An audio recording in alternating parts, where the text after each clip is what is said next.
అదే నాది ఒకటే ప్రశ్న అండి. 2 నెలల నుంచి ఇంతమంది దాదాపు 2000 కుటుంబాలు ఇంత బాధలో పడి ఉండి, నిద్రాహారాలు మాని, ఇంత సంక్షోభంలో ఉన్నప్పుడు, ఈ రాష్ట్రానికి ముఖ్యమంత్రి అంటే ఇంటికి ఒక పెద్ద దిక్కు లాంటి వాడే కదా! ఒక తండ్రి లాంటి వాడే కదా! అతను వచ్చి కనీసం ఏ ఒక్కరు కూడా ఆ పార్టీ నుంచి మీకేమైంది? ఎందుకిట్లా బాధపడుతున్నారు? మా ప్ర మా ప్ర మా ప్లాన్ ఇట్లా ఉంది అని కనీసం అడిగిన వాళ్ళు గాని, ఓదార్చిన వాళ్ళు గాని ఎవ్వరూ లేరండి. అది చాలా చాలా బాధ అనిపిస్తుంది ఇంకా. ఎందుకంటే రాష్ట్రాన్ని పాలించేది వాళ్ళే కదా!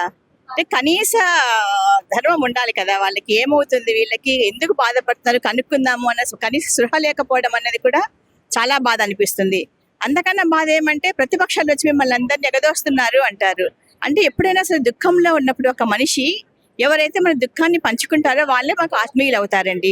ప్రతిపక్షమా స్వపక్షమా అనేది రాజకీయ నాయకులకు సంబంధించింది కానీ ప్రజలకు కాదు కదా. మా దగ్గరికి ఎవరొచ్చి మమ్మల్ని ఓదారుస్తారో, ఎవరొచ్చి మాకు భరోసా ఇస్తారో, ఎవరొచ్చి మేము మీతో ఉన్నాము అని అంటారో వాళ్ళని ఖచ్చితంగా మేము ఆదరిస్తాము, అక్కడ చేర్చుకుంటారు మమ్మల్ని వాళ్ళు కూడాను. అట్లాంటప్పుడు దానిని కూడా మీరు రాజకీయం చేసి మాట్లాడడం అనేది కూడా మాకు చాలా బాధ అనిపిస్తూ ఉంటుంది.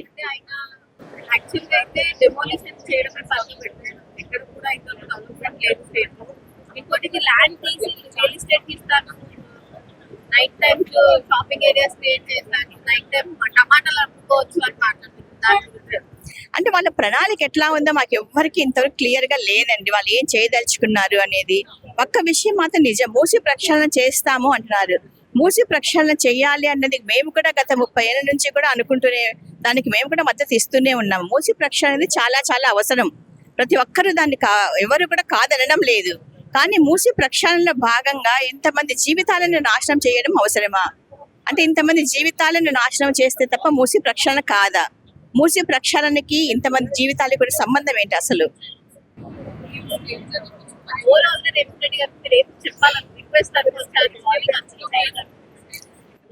అంటే పాలకులకు చెప్పేది ఏమీ ఉండదండి. ఒకళ్ళు ఒక నిర్ణయం తీసుకున్న తర్వాత వాళ్ళు అమలు చేసేస్తారు ఏ విధంగా అయినా సరే. కాకపోతే పాలకులు అన్న వాళ్ళు ప్రజల పక్షాన ఉండాలనేది మేము బలంగా నమ్ముతున్నాము. ఎందుకంటే ప్రజలకు ఏమి అవసరమో, ప్రజలకు మేము అవసరాలు తీరుస్తామని కదా వాళ్ళు పరిపాలనలోకి వస్తారు. అలాంటప్పుడు వాళ్ళు ఈ విధంగా చేయడము, ప్రజలను బాధ పెట్టడము, ప్రజలని హింసించటము అన్నది ఏ విధంగా వాళ్ళకి తగ్గుతుంది?